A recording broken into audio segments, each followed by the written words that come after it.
Hello everyone and welcome back to my channel Edmond Mindaros at another Shopee tutorial ang pag-uusapan natin at i-guide ko kayo on how to pay SPay later using GCash Update 2025.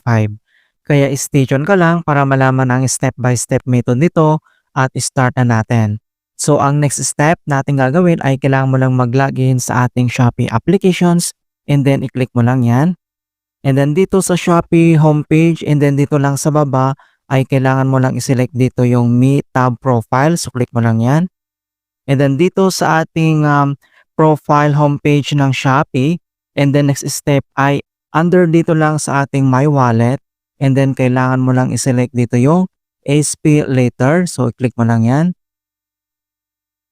So dito sa ating SPay Later ay mayroon tayong bill dito na magjo-due na, so kailangan na natin itong bayaran through GCash. So ito yung amount mga kaibigan na ating kailangan bayaran dito sa SPay Later natin. And the next step, so makikita mo dito yung pay bill and then i-click mo lang yan. And then makikita mo na dito yung amount to pay, so current bill natin ito. And then yung refund amount, bill amount, repay amount, so makikita mo dito lahat yung mga informations details. And then dito lang sa baba ay kailangan mo lang i-click dito yung Pay Now. And dito sa amount to pay or makikita mo dito yung total amount. And then next ito yung payment method. So i-click mo lang dito yung Please Select. So click mo lang yan.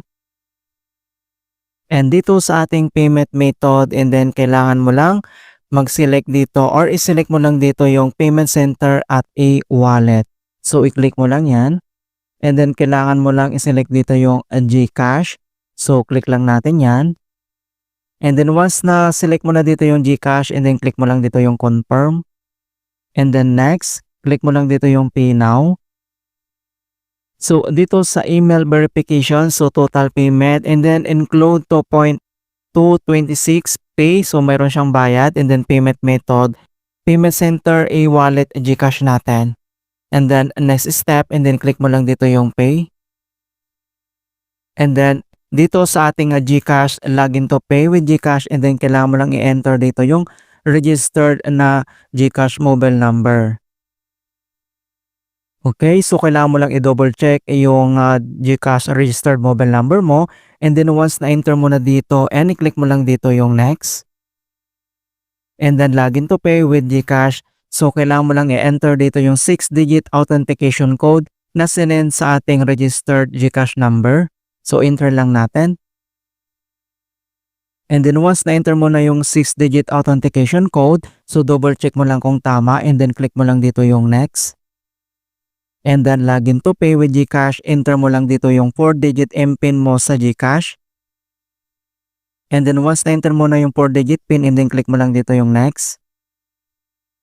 And next, dito na tayo sa GCash, pay with GCash. And then, you are about to pay. So, double check mo lang yung amount. And then, dito sa baba ay click mo lang dito yung pay.